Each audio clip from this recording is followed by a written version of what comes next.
Então, boa noite, gente. Meu nome é Natália Mansur, sou coordenadora da residência de medicina de emergência. Hoje a gente vai começar a semana integrada entre emergência e cirurgia geral, e o tema é pancreatite aguda.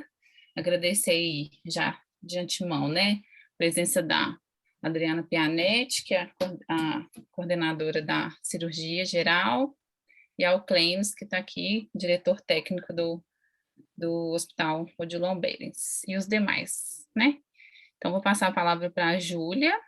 Lembrando que são duas sessões, tá, gente? Hoje, que vai ser um apanhado geral sobre pancreatite, e na sexta-feira de manhã, uma apresentação que a cirurgia está preparando também sobre o tema específico da cirurgia.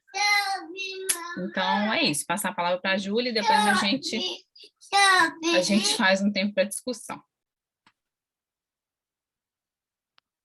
Boa noite, pessoal. Vou compartilhar minha tela aqui.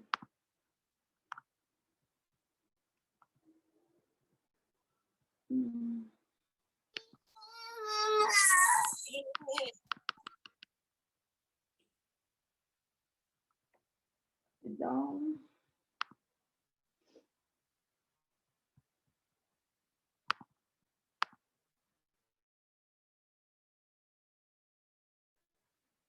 Vocês estão conseguindo?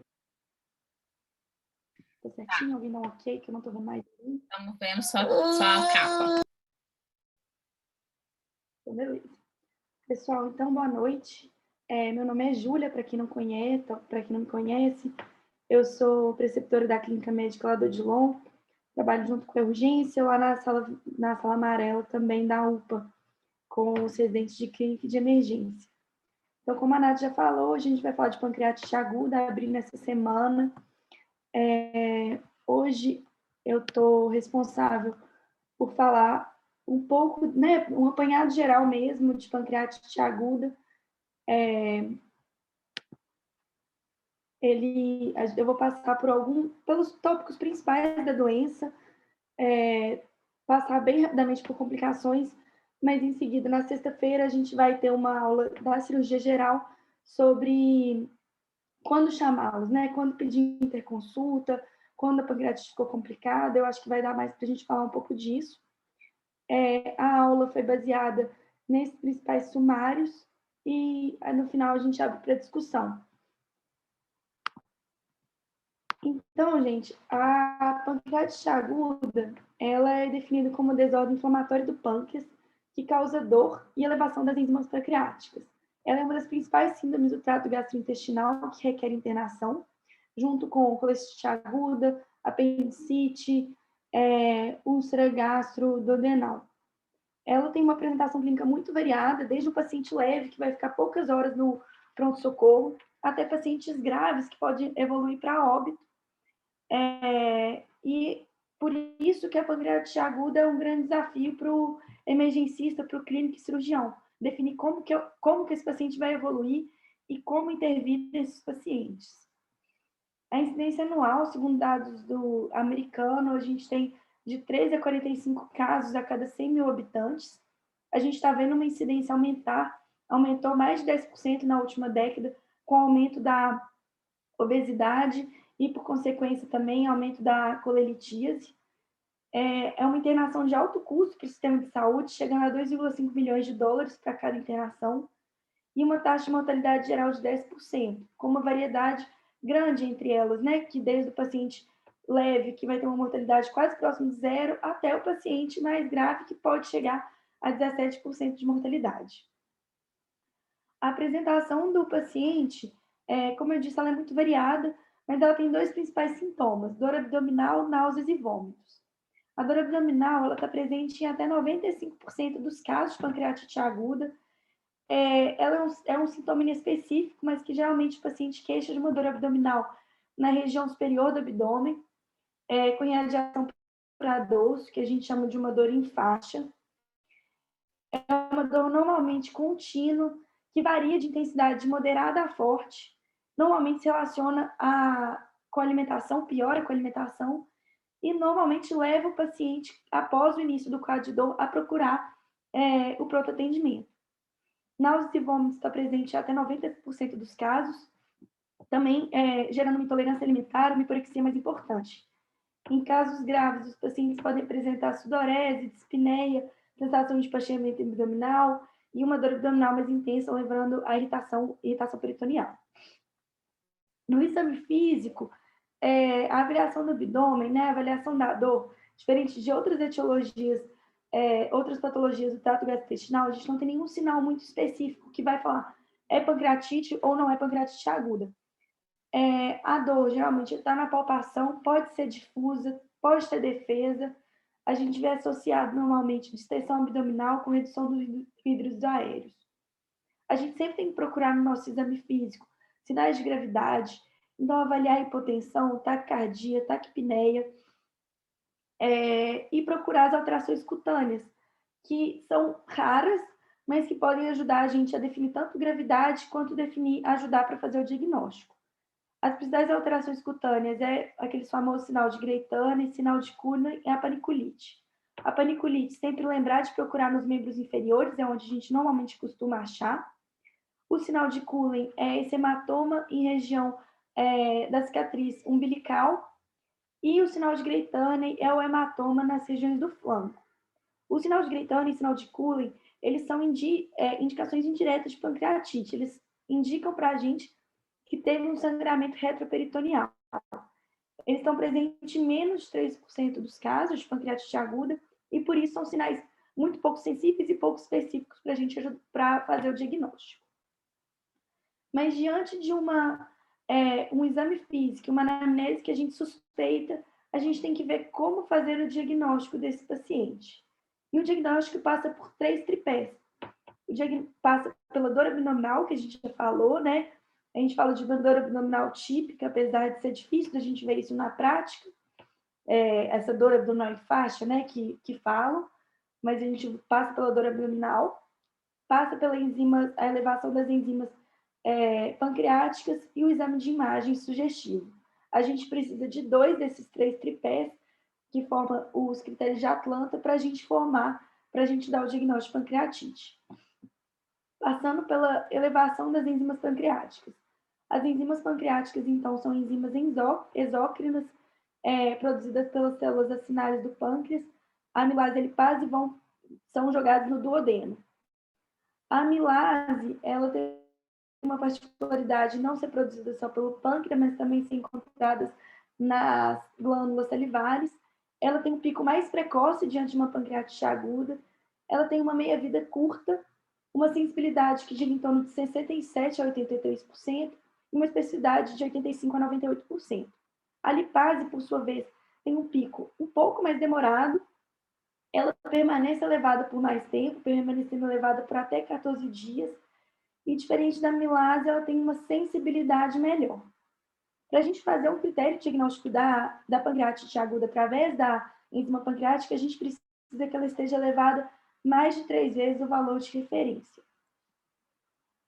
Aqui eu lembro que as enzimas pancreáticas elas estão elevadas em outras situações que não seja pancreatite aguda.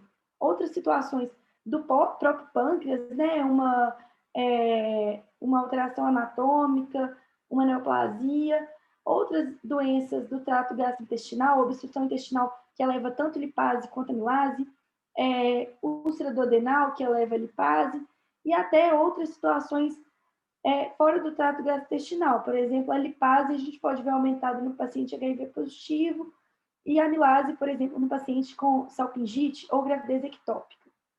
Queria destacar aqui que a amilase, existem 3 situações que a amilase pode estar normal no paciente com pancreatite aguda. Essas 3 situações que a gente deve destacar a primeira situação é o paciente que chega um pouco mais tardiamente para a gente no pronto atendimento. Então, por exemplo, que já tem 48 horas, 72 horas de dor, que o pico da amilase já está em decêncio, então a gente pode ver uma pancreatite aguda com amilase normal. A outra situação seria o paciente com pancreatite por hipertrigliceridemia, que o sangue que está mais lipêmico prejudica a acurácia desse exame.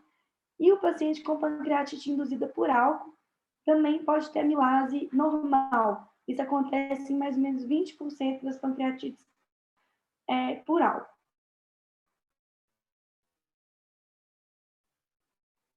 Portanto, diante dessas características das enzimas, o Choosing Wisely, ele fez duas enzimas diante de uma suspeita de maior custo para o sistema, sem agregar no diagnóstico. E, portanto, eles recomendam a lipase como como enzima de escolha para o diagnóstico. A gente tem isso porque a lipase ela fica mais tempo elevada, ela tem uma sensibilidade maior que a amilase, principalmente nos casos de pancreatite alcoólica. Ele lembra também que a lipase, que as enzimas pancreáticas, de forma geral, não tem nem a lipase nem a amilase valor prognóstico. Então, se a amilase está elevada 4 vezes ou 10 vezes, isso não indica que o paciente é mais grave. E a gente também não deve repetir esse exame de forma rotineira. A gente repete a lipase com o tempo de tratamento em algumas situações específicas. Ou quando a gente está pensando em alguma complicação, como pseudocisto, ou outras inflamações pancreáticas que o paciente não está respondendo adequadamente. Seriam as situações que a gente repetiria esse exame ao longo do tratamento. E agora, o terceiro tripé, né, para a gente fazer o diagnóstico, é através do exame de imagem. A gente vai usar o exame de imagem tanto para diagnóstico quanto prognóstico. E aqui eu vou falar dessas duas vertentes. Começando aqui pelos exames mais simples, seria a radiografia de tórax e abdômen. A radiografia de abdômen, ela vai estar alterada em casos mais graves, em que a gente vai ver sinal de alça sentinela e sinal de corte, que seria o sinal de ar na região distal do cólon, a partir da flexura esplênica. Isso vai acontecer em caso de pancreatite aguda grave. Então, ele não vai ajudar a gente para fazer o diagnóstico de pancreatite, poderia ajudar como prognóstico, apesar de ter uma sensibilidade muito baixa. A radiografia de tórax, por sua vez, ela já vai estar em outras situações, em mais situações alteradas.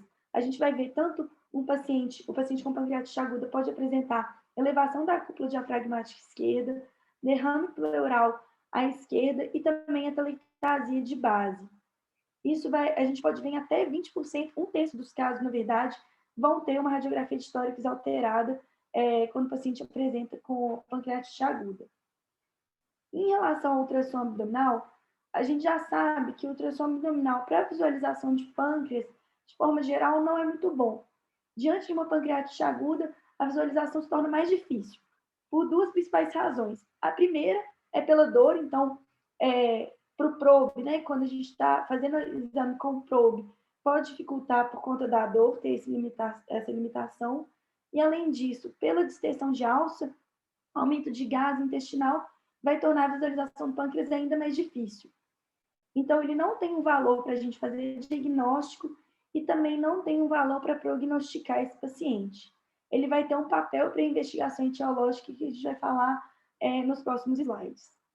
Em relação à ressonância magnética, que é um exame, né, um pouco mais caro, né, assim, mais específico, ele tem uma alta sensibilidade, uma alta especificidade, ele pode ser usado de uma forma assim, como o perfil de segurança melhor, uma vez que a gente não usa contraste, mas devido ao alto custo, a gente também tem uma baixa disponibilidade no pronto atendimento, não faz parte da nossa rotina no Odilon. O que faz parte da nossa rotina é a tomografia computadorizada, e a gente sempre fica na dúvida, diante de um paciente com pancreatite aguda, quais situações a gente vai solicitar esse exame? 3 situações a gente coloca como que a gente pode pensar na tomografia computadorizada para avaliação desse paciente. A primeira seria o paciente que a gente tem uma dúvida diagnóstica, que a gente vai tanto ver a confirmação da diagnóstico quanto para ver diagnóstico diferencial. A gente pode avaliar a gravidade e a gente pode solicitar quando esse paciente, depois de alguns dias, né, de tratamento, não está tendo a resposta que a gente esperava. Então, para avaliar se tem algum tipo de complicação ou surgir um diagnóstico diferencial que explique essa evolução do paciente. Em relação à confirmação diagnóstica, quando que a gente vai solicitar esse exame? Quando no tripé a gente não tem 2 dos 3 critérios. Então, ou quando a dor, a gente não está acreditando muito na dor, a gente não tem certeza que é uma dor típica de pancreatite, então quando ele tem sinais ou sintomas atípicos, ou quando a enzima pancreática lipase não está menor do que 3 vezes o valor de referência e a gente não consegue preencher o critério. A tomografia computadorizada de abdômen ela tem uma sensibilidade e especificidade em até de 90%, e a gente recomenda fazer a tomografia 72 a 96 horas após o início de sintomas, porque a gente sabe que é quando esse exame começa a mostrar as alterações típicas de pancreatite. Aqui são duas imagens, né, da tomografia de tomografia de abdômen para avaliação da pancreatite. Nessa primeira, a gente pode ver um aumento da gordura peripancreática, um aumento do pâncreas, e na segunda, uma captação heterogênea de contraste, indicando também uma possível necrose pancreática. Em relação à gravidade, quais alterações a gente pode ver na tomografia? O que a gente vai procurar na tomografia? A gente vai avaliar o tamanho do pâncreas, a presença de necrose e a extensão dessa alteração, sinais de inflamação pancreática e presença de coleções intra- e extrapancreáticas. Compilando essas informações, a gente tem um score de Baltazar. Compila essas informações, compila o tamanho do pâncreas e alterações em relação à inflamação. Em relação à necrose, a gente consegue pontuar e definir quão grave é esse paciente. Então, aqui a tomografia como valor prognóstico. No entanto, uma revisão sistemática comparou a acurácia, né, do score de Baltazar com outros scores clínicos e mostrou que não teve uma acurácia muito melhor do que score clínico, indicando que a gente não deve fazer a tomografia de forma isolada apenas para definir a gravidade desse paciente. Portanto, na maioria dos pacientes, inicialmente a gente não tem vantagem em pedir ATC de abdômen, principalmente nas primeiras horas de admissão. A tomografia de abdômen tem um alto custo, expõe o paciente à radiação e a contraste, que pode ser danoso até para a evolução, por exemplo, da função renal, né? Pode evoluir, prejudicar ainda mais, evoluir o paciente para necrose tubular aguda. Os scores clínicos têm uma acurácia semelhante ao score de Baltazar, e a detecção precoce de necrose na tomografia não vai alterar a nossa conduta clínica, não vai fazer a gente começar ou não o antibiótico, dar mais ou menos volume para esse paciente, então não vai mudar nosso manejo. Portanto, em alguns casos, vai ser a exceção a gente pedir TC de abdômen nesse manejo inicial do paciente com pancreatite aguda. Agora, partindo para os preditores de gravidade. A gente já falou um pouco do preditor de gravidade pelo score de Baltazar. Vamos começar agora pelos marcadores clínicos. Quando que é o paciente que chega na sala de emergência com pancreatite aguda que a gente já pensa, não, esse paciente pode evoluir mal? Primeiro, o paciente idoso, né? O paciente idoso ele tem maior gravidade do que o paciente jovem. Estudos indicam que o paciente com mais de 75 anos tem até 22 vezes mais chance de falecer de pancreatite aguda que o paciente com menos de 35 anos de idade. Assim como o paciente obeso tem uma gravidade maior e o paciente que tem uma pancreatite aguda induzida por álcool, comparado com outras etiologias de pancreatite. Além disso, aquele paciente que tem uma dor abdominal e procura de forma mais precoce o pronto atendimento, também tem um pior prognóstico, né? Então, aquela dor que leva o paciente mais rápido para o hospital faz ele ter um prognóstico pior. Em relação aos marcadores laboratoriais, o que a gente pode pedir na revisão laboratorial inicial que vai indicar uma gravidade maior? O hematócrito, né? A gente sabe que a pancreatite aguda leva a uma distribuição de líquido, né? Um extravasamento de líquido para o terceiro espaço, gerando uma hemoconcentração. Então, o hematócrito acima de 44% se relaciona com gravidade. E, sobretudo, o hematócrito que reduz abaixo de 40% nas primeiras 24 horas indica que o paciente pode ter uma evolução favorável. Leucocitose acima de 17 mil e glicose acima de 160 se relacionam a maior gravidade. E um PCR que se persiste alto após 48 horas da evolução do paciente, PCR acima de 150 por mais de 48 horas, também indica gravidade. Além disso, pacientes com disfunção renal, tanto a creatinina, mas um destaque aqui para a ureia que inicia, né, que a gente, os estudos avaliam através do BUN, né, um BUN acima de 20, faz com que o paciente tenha maior gravidade, tanto a ureia no primeiro momento, quanto a ureia 24 horas após. Ela está relacionada a uma gravidade com aceite acima de 4, por volta de 4, em relação à gravidade. E agora, outro jeito da gente avaliar a gravidade são através dos scores, né, que a gente fala muito. A gente tem diversos scores para definir a gravidade da pancreatite. Um dos que a gente mais ouve falar é o Hanson, né, que foi o primeiro score validado para pancreatite aguda. A gente deve fazer na primeira hora do paciente que foi admitido e 48 horas após. Ele é muito conhecido por ter sido realmente pioneiro para isso, mas um estudo também mostrou que ele não é melhor do que o critério clínico. Então, tanto o critério clínico como o Hanson serve para diagnosticar o paciente. O APACHE, ele é um score que foi validado para os pacientes de terapia intensiva inicialmente, para avaliar a mortalidade desses pacientes quando ele é admitido no CTI, mas ele foi usado também foi validado para o uso da pancreatite. O BISAP é um score que a gente vem usando mais, que ele compila dados clínicos, laboratoriais e de tomografia. A Sociedade Americana de Gastroenterologia tende a falar um pouco a favor do BISAP, e a Sociedade de Emergência fala para utilizar o BISAP. E, além disso, o score de CIS, que também pode ser usado para avaliação de gravidade. Inclusive, o score de CIS é o adotado pela Associação Pancreática Americana para predizer a gravidade, uma vez que ele está relacionado e tem uma sensibilidade de 89% para definir o paciente grave. O score de CIS são quatro critérios: temperatura, taquicardia, taquipneia e leucocitose, ou leucopenia. A gente precisa de 2 desses critérios para definir um score de CIS positivo, e a gente sabe que o score de CIS que está negativo se relaciona com uma mortalidade virtualmente de 0%, e um score de CIS persistentemente positivo depois de 48 horas da evolução relaciona com uma mortalidade de 25% desses pacientes.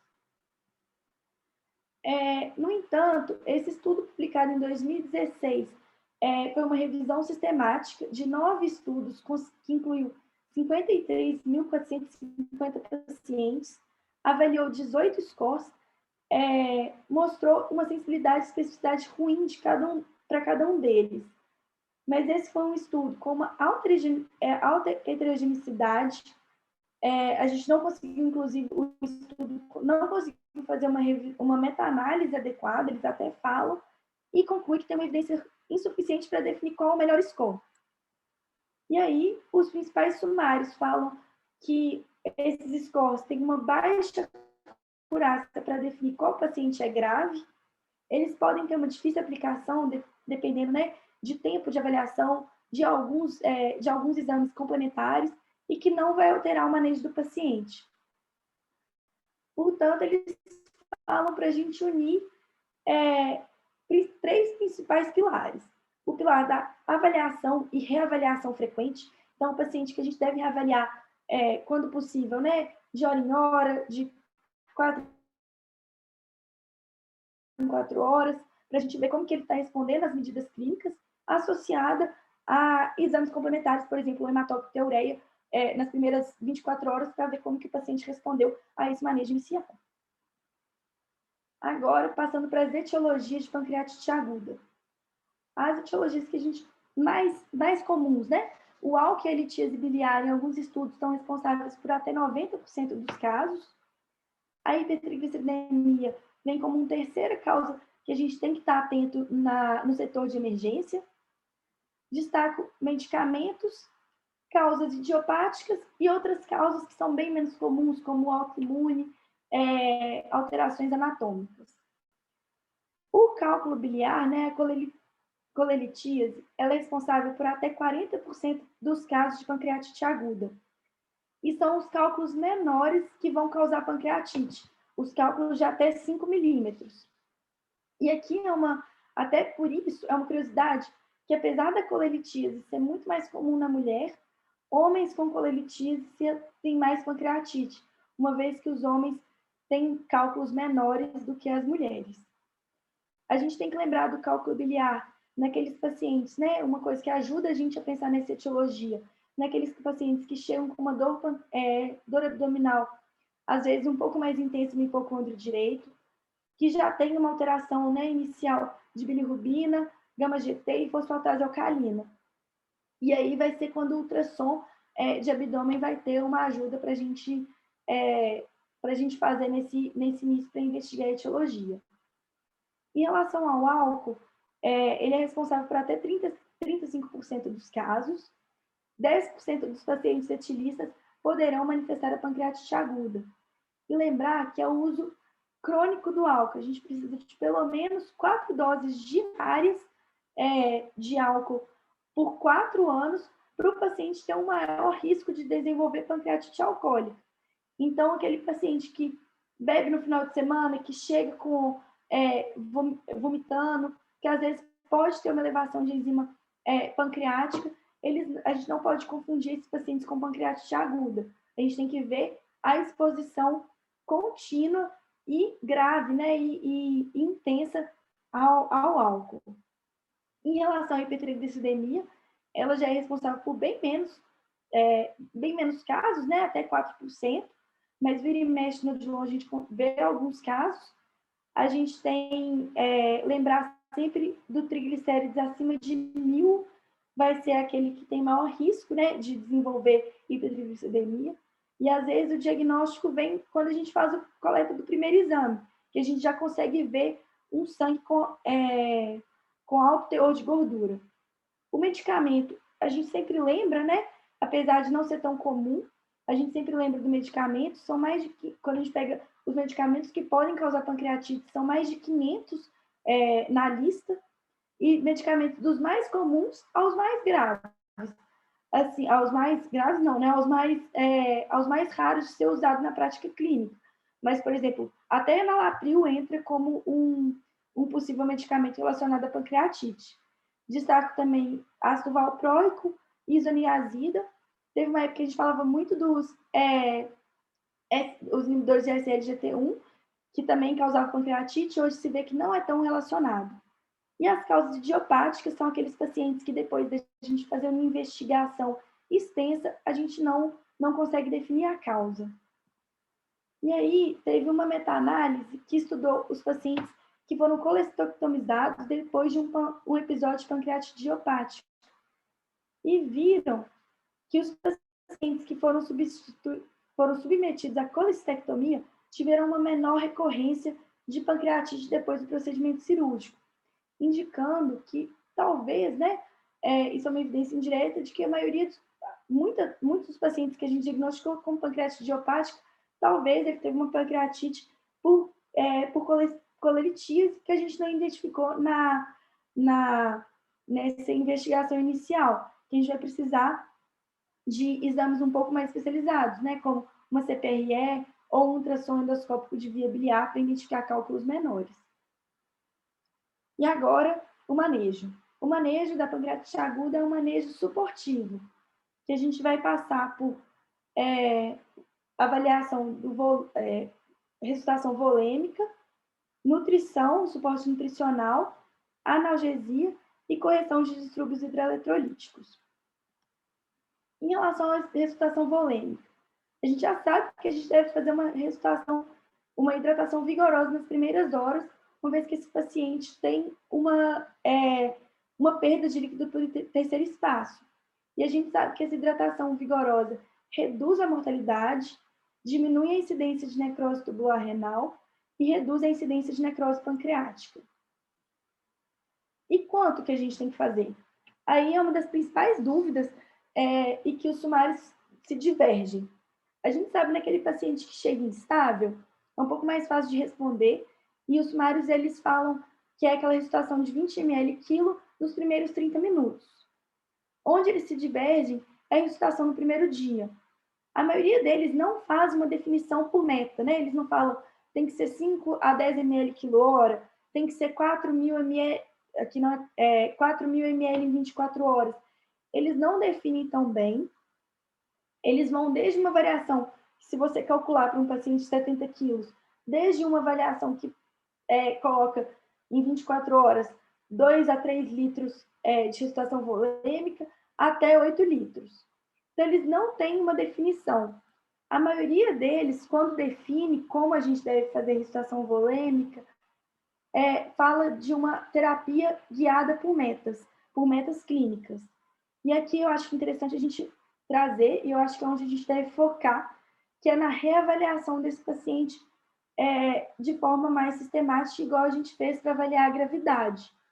A gente vai avaliar, então, frequência cardíaca, nosso alvo é abaixo de 120, nosso alvo de pressão vai estar em torno de 65 a 75, e um débito urinário maior do que 0,3 ml quilo hora. Outro dado que a gente pode usar é o hematócrito e a ureia. A gente quer um hematócrito menor do que 40% nas primeiras 24 horas e uma ureia que a gente vai guiar pelo BUM menor do que 20%. E lançar a mão da monitorização invasiva de PIA, né, para a gente avaliar como que está sendo essa ressuscitação volêmica. Então, lembrando que a quantidade de volume não é definido de uma forma sistemática para pancreatite aguda, mas sempre guiar por metas e reavaliações. E com o que a gente vai fazer a nossa ressuscitação volêmica?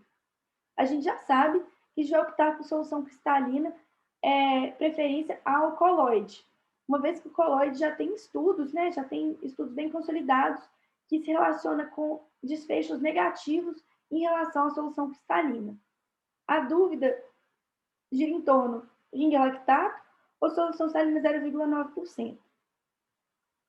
Diversos RCTs e meta-análises já tentaram definir qual seria o melhor. A maioria deles, o último foi publicado em 2021, esse RCT, e todos convergem para avaliação, para recomendação do ringue lactato.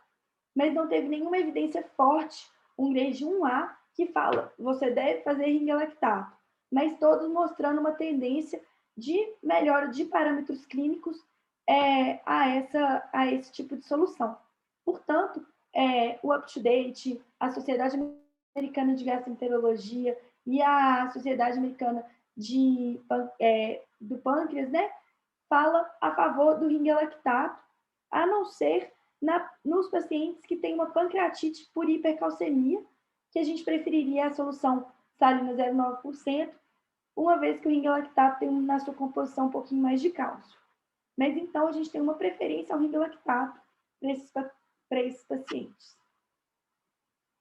E agora em relação à nutrição. Por muito tempo, acreditou-se no racional fisiopatológico que o paciente com pancreatite aguda não deve comer, uma vez que a gente entendia que se o paciente come, a gente aumenta a liberação de enzimas pancreáticas e aumentaria a agressão ao tecido. Na verdade, a gente não confirmou-se isso através de grandes RCTs. A gente sabe que no paciente com pancreatite leve, a gente deve começar a dieta oral se o paciente não está vomitando e se tem um controle de dor adequado. Então, ele tendo isso, a gente pode começar a dieta oral.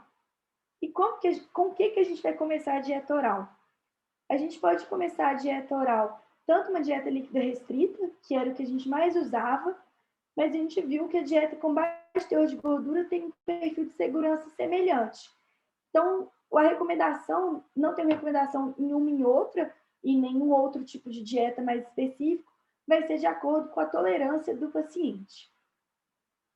Diante de uma paciente de pancreatite moderada a grave, que está com sinais de de CIS, né, sinais de inflamação, está hipotenso, foi admitido na sala de emergência, foi para o CTI, a gente não deve começar a dieta oral.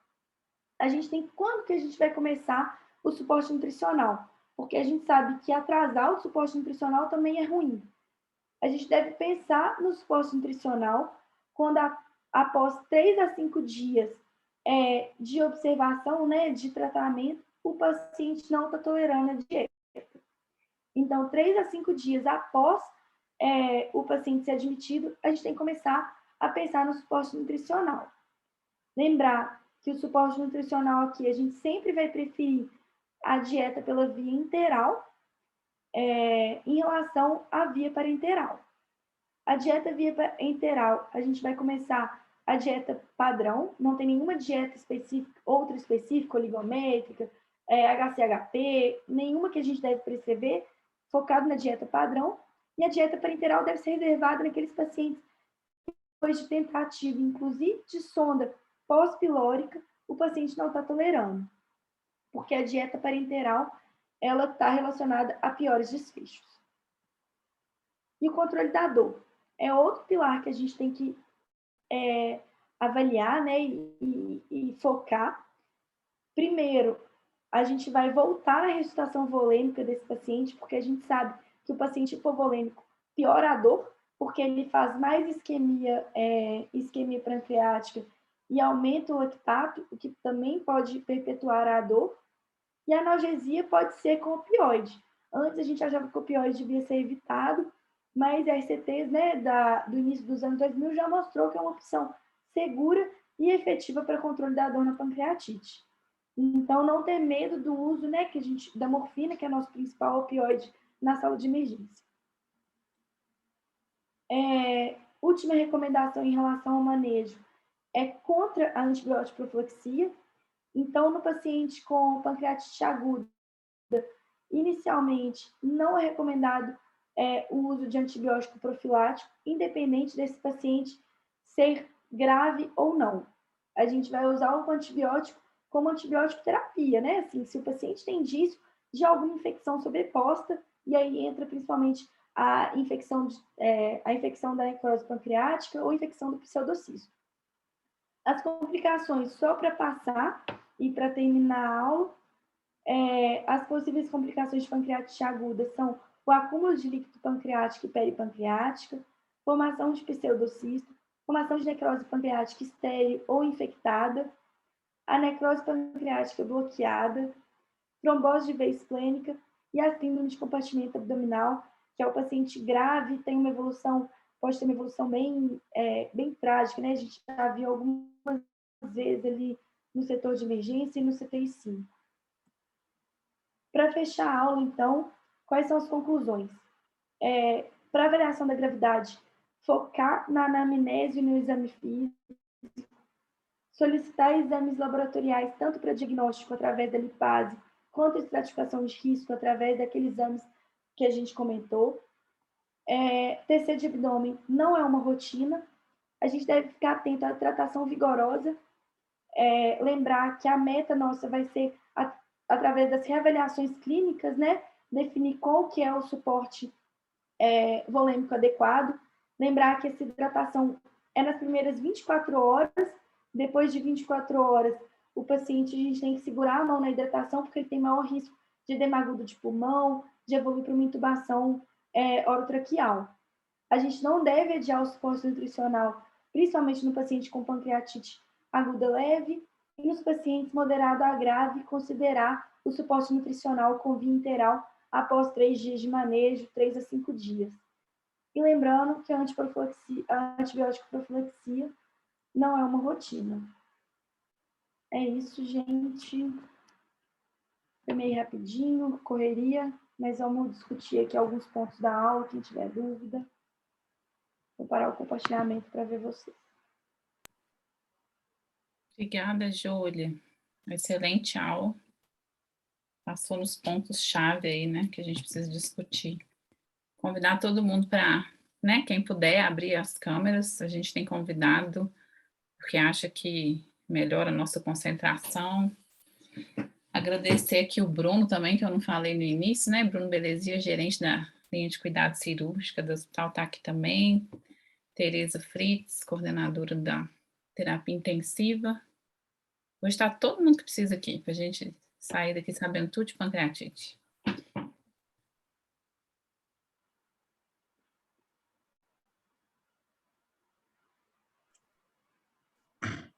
Ninguém vai falar, não?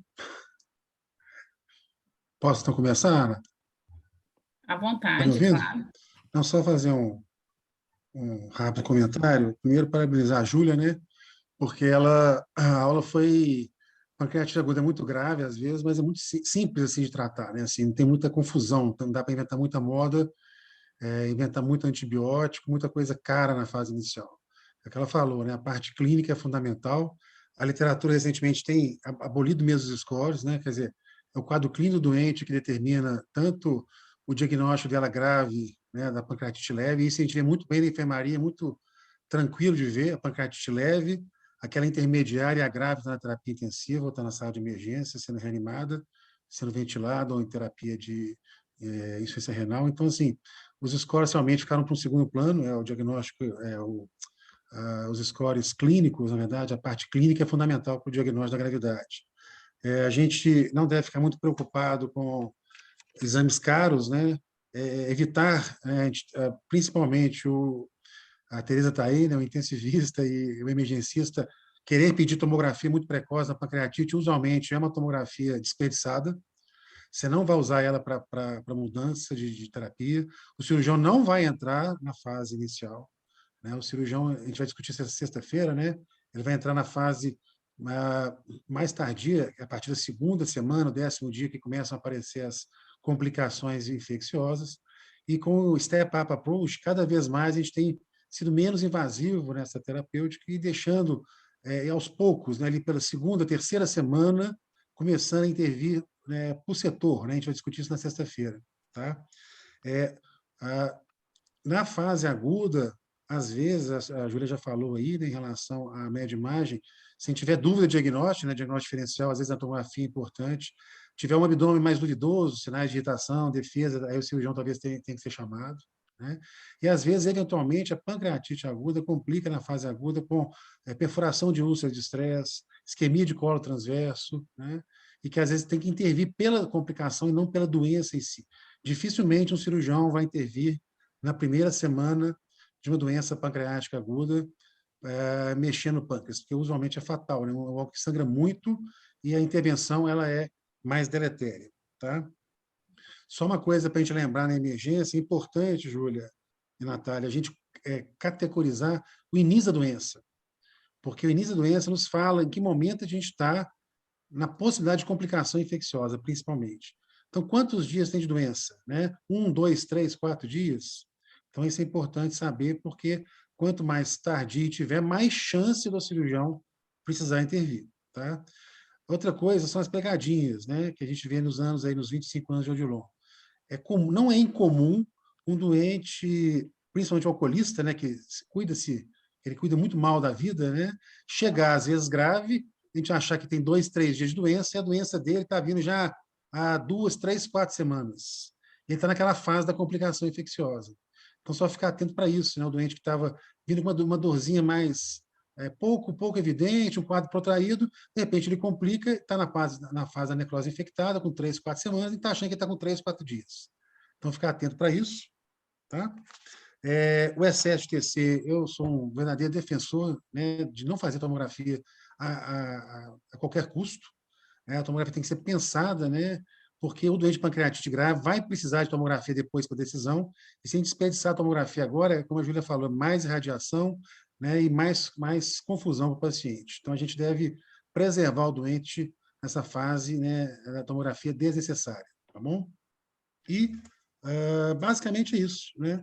Eu acho que talvez na sexta-feira, né, a gente vai discutir a parte do cirurgião, que é uma parte muito específica da pancreatite, muito pouco frequente na pancreatite grave. Né? Na pancreatite biliar, né, assim que o doente estabiliza, usualmente a pancreatite biliar, a maioria dos casos são casos leves, né? A gente indica a colestectomia na mesma internação para evitar a recorrência da doença. Na pancreatite grave, já é mais complicado fazer a colestectomia, porque a via biliar tá mais inflamada. Então, usualmente, a gente foca na complicação, que é a necrose infectada. Tá? Então, assim, como para vocês dificilmente vai a pancreatite leve, né, na emergência, a pancreatite leve fica ali na triagem, vai direto lá para a cirurgia, a gente já... É pouco provável que vocês peguem esse tipo de paciente aí, tá bom? Então é isso, parabenizar a Júlia, simplificou muito a pancreatite, né? A gente tem um protocolo de pancreatite, né, de uns 4 ou 5 anos atrás, que é mais ou menos a aula da Júlia, muito parecido, né? Score clínico, não tem score de exame, é tratamento clínico, pancreatite grave que tem instabilidade, persistência de choque, né? Tem step-up approach lá, né, que a gente faz. Então, quem quiser, a gente vai atualizar agora com a aula da Júlia e com a discussão de sexta, mas ele está bem atual. Talvez um outro detalhezinho, já não fala em antibiótico, não fala em intervenção precoce, é intervenção mais tardia ainda. Então, só quem quiser está lá na intranet, também um protocolo que já está, tem uns 4 anos aí que a gente roda lá na cirurgia geral. Tá bom? É isso. Obrigado aí para vocês. Ótimo, obrigada, Bruno. A ideia é essa mesmo. Depois das sessões aqui, atualizar o protocolo, fazer infográfico para ficar um guia de bolsa aí bem visual para o dia a dia. Passar a palavra agora para o Clênis, que está aqui com a mão levantada.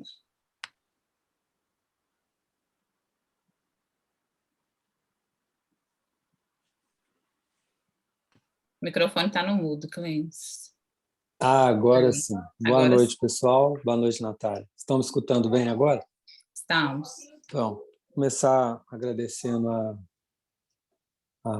organização, né, da Natália, da importância dessa capacitação, de discutir os casos clínicos e casos que são de interseção, né, entre várias especialidades, principalmente pancreatite aguda, né? E eu creio que é muito importante a cirurgia acompanhar os pacientes junto com a clínica. Como cirurgião, vários anos atuei em hospital, atendendo pacientes graves dessa doença também. E a gente, como cirurgião, sabe como é difícil indicar cirurgia de um paciente dessa gravidade no primeiro momento que a gente vê o paciente, para a gente ter certeza do benefício que ele vai ter dessa intervenção e da necessidade que a gente tem, às vezes, de acompanhar o paciente algumas horas para a gente ter certeza que realmente precisa de operar esse paciente. Então, da importância da cirurgia geral estar acompanhando esses pacientes mais graves junto, não apenas quando a clínica médica indicar um procedimento, né? Isso vocês vão discutir posteriormente, mas eu já queria colocar essa minha opinião dessa importância da cirurgia estar junto sempre, né?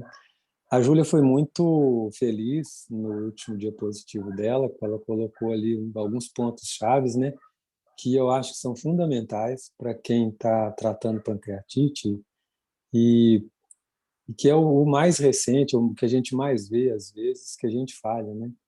E aquilo ali eu acho que tem que chamar atenção e colocar para todo mundo sempre pensar naqueles últimos pontos chaves que ela colocou, né? E não vou continuar mais não, só queria agradecer a vocês e estimular que cada vez mais essas sessões aconteçam, né? Entre várias especialidades e clínicas do hospital. Obrigado, Natália, e boa noite, pessoal. Obrigada, Clênis. Esse mês está recheado de sessão integrada, ainda bem, né, Pianete? O Caio estava com a mão levantada, depois a Tereza.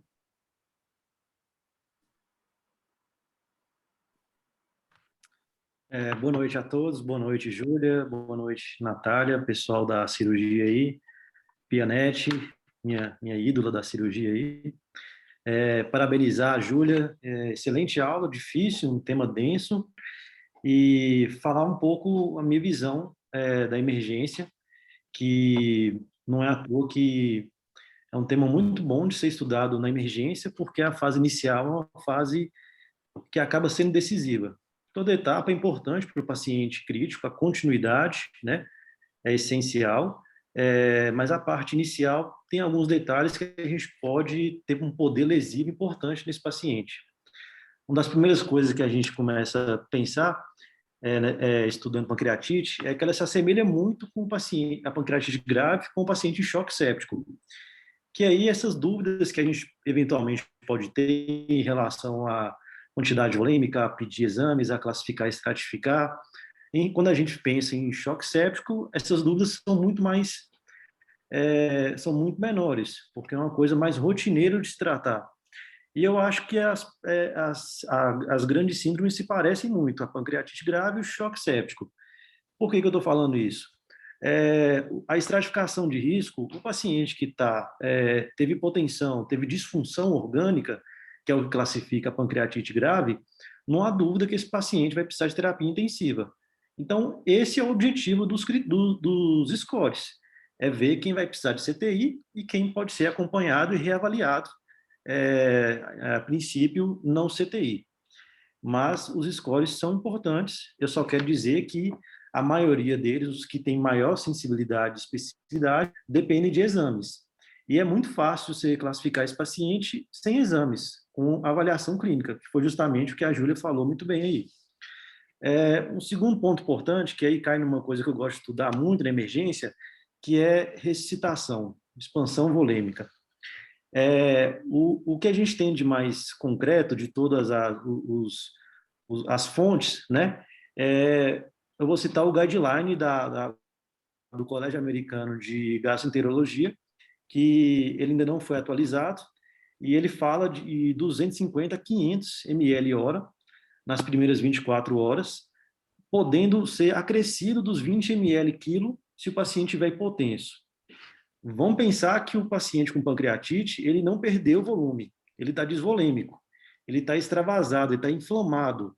Então, vamos pensar se é uma boa ideia a gente duplicar a volemia desse paciente. O que vai acontecer com esse paciente lá na terapia intensiva? Inicialmente não parece uma boa ideia falando assim, pois olhando mais refinado essa recomendação da sociedade, ela não tem uma evidência muito boa, como quase tudo em emergência, do paciente crítico, com a confluência de coisas importantes. Então, não tem evidência que essa quantidade é por aí. Outra pergunta, além da quantidade, é a velocidade. Já tem um estudo, eu achei um estudo chinês, que é o que parece que tem de melhor, com muito pouco paciente, 76, que só fez 2 distinções: expansão rápida e expansão mais lenta, com entrada de amina mais precoce. O segundo grupo, claro, teve menor ventilação mecânica, síndrome compartimental abdominal, edema agudo, síndrome respiratória.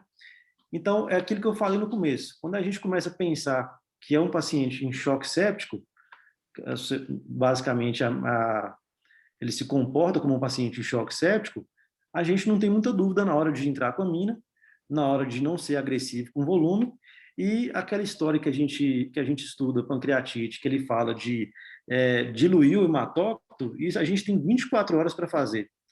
Então, eu gosto muito de estudar expansão volêmica, soroterapia, quando ser agressivo, quando não ser, e penso que, estudando, essa terapia agressiva vai ser cada vez mais abrandada futuramente aí, porque tem um potencial lesivo muito significativo.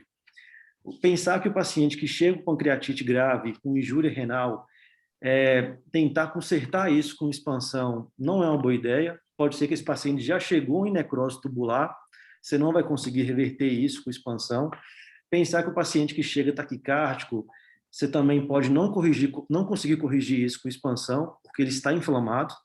Pensar que ser um pouco mais precoce, não. No momento, saber entrar no momento exato com aminas é significativo nesse paciente. Não estou falando para não fazer soro, estou falando para fazer com parcimônia. Uma coisa que eu falo para os residentes que rodam na emergência: se você fazer um ultrassom beira-leito num paciente com pancreatite grave, muito provavelmente ele vai ser fluido responsivo. Isso não quer dizer que ele precisa daquele volume que ele responde. Quanto mais você fizer expansão na fase inflamatória severa, aquela fase inicial, mais ele vai responder, só que isso vai acabar sendo extravasado. E aquilo que eu falei, não parece uma boa ideia você dobrar a volemia de um paciente que não está, de fato, com a volemia total reduzida, certo? Então, ser fluido responsivo é muito diferente de precisar de volume. Então, fazer a expansão adequadamente, com parcimônia, fazer a avaliação clínica. Júlia mesmo trouxe excelentes referências que eles não estão de acordo quanto à velocidade e quantidade, e a própria avaliação clínica ela é defeituosa para saber quando parar ou não, certo? Isso é um ponto importante. Outro ponto da analgesia, que também é um pilar importante, teve essa primeira fase que se pensava que a morfina era inadequada, depois se foi mais deliberativo, agora já voltou-se a questionar se não é que morfina é ruim. Será se não tem o que fazer melhor?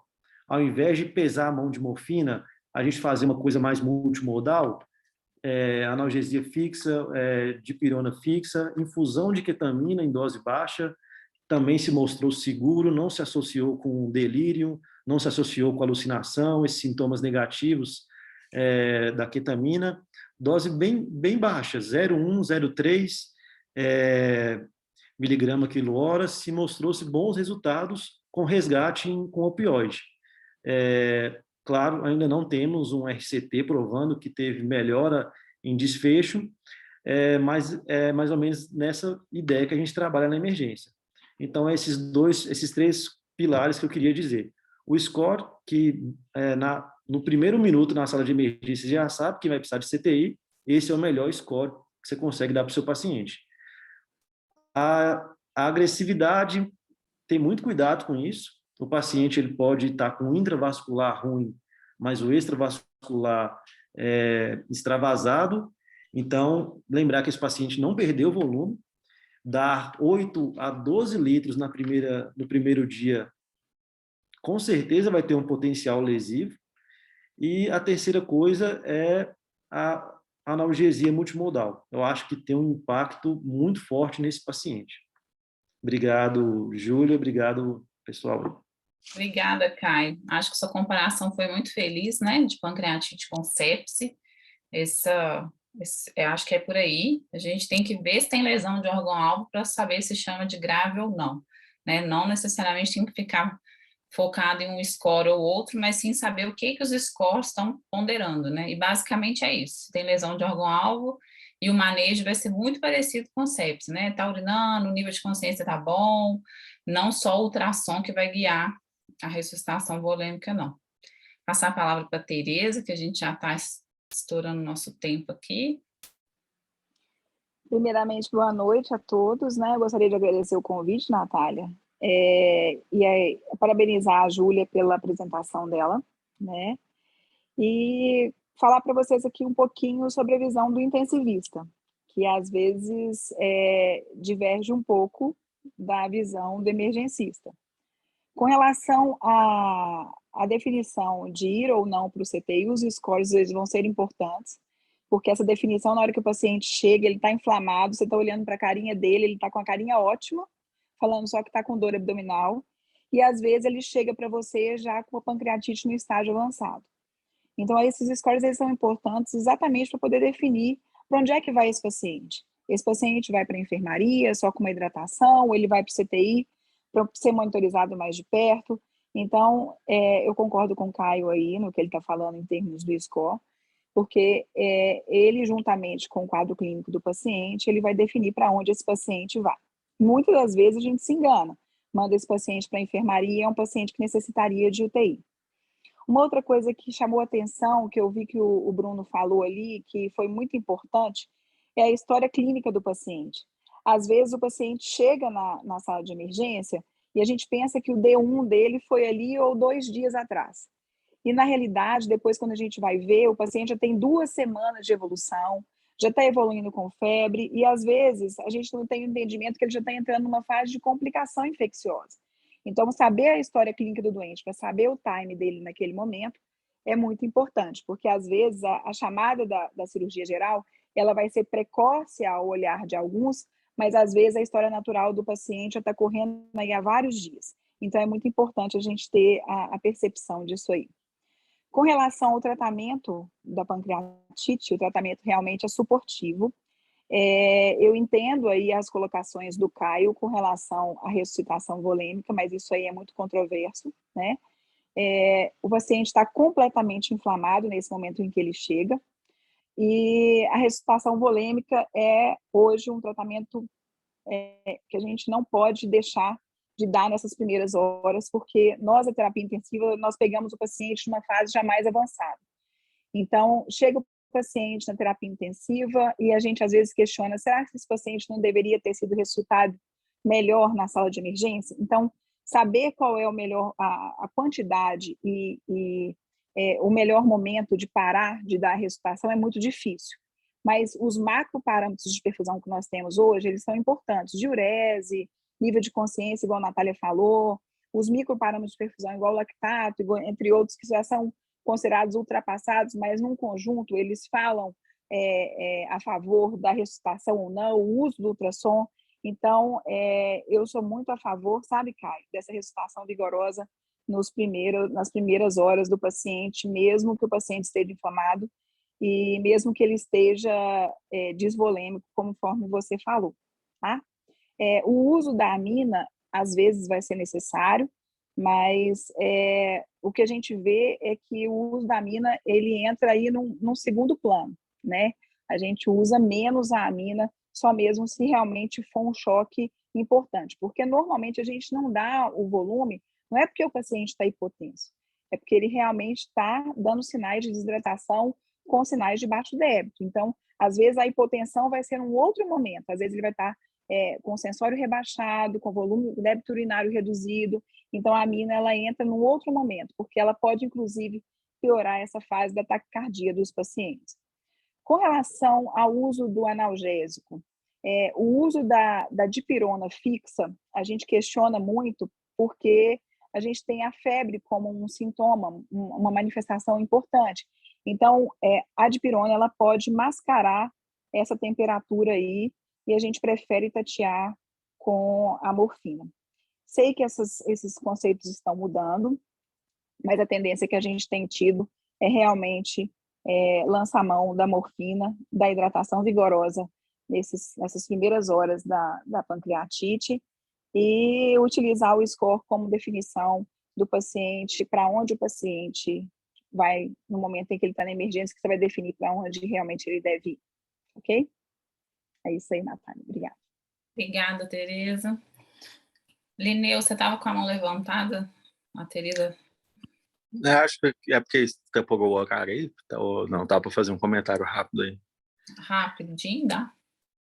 Bem rapidinho, é porque a minha fala, a Tereza já pegou boa parte dela, e do Caio também, é só uma coisa eu queria só sugerir alguma coisa bem prática do dia a dia. A gente viu que a pedra angular aí do tratamento da pancreatite aguda é a questão volêmica e é a mais difícil. Por que pancreatite talvez seja tão difícil de manejar? Porque a parte mais importante é volume e a gente tem dificuldade de manejar porque é difícil. Né? Achar o quanto certo de dar é complicado. Dar de menos é péssimo, dar de mais também é péssimo. Né? A gente sabe que as complicações pulmonares, compartimental, tá relacionado com excesso de volume. O que eu sinto falta? Principalmente aí vai para o pessoal da emergência. A reposição volêmica na pancreatite, como é a coisa angular, tem que ser registrada. O intensivista, quando recebe o paciente, muitas vezes ele não sabe se foi feito 1, 2, 3, 4, 5 litros no paciente, e às vezes ele tende a começar do zero, ele vê o paciente com 140 de cardíaca lá, e tem que ficar folheando papel de prescrição do que foi dado, do que não foi dado, isso dificulta demais. Então, o intensivista tem que saber quanto que foi feito, quanto que o cara urinou, para ele nortear. Se a emergência já fez 4 litros, o intensivista não vai fazer mais 4. Então, se ele fizer 500, ele vai fazer com muita parcimônia e vai ficar do lado do paciente. Agora, se ele não tem registro, ele tem que ficar olhando prescrição por prescrição para saber quando foi feito.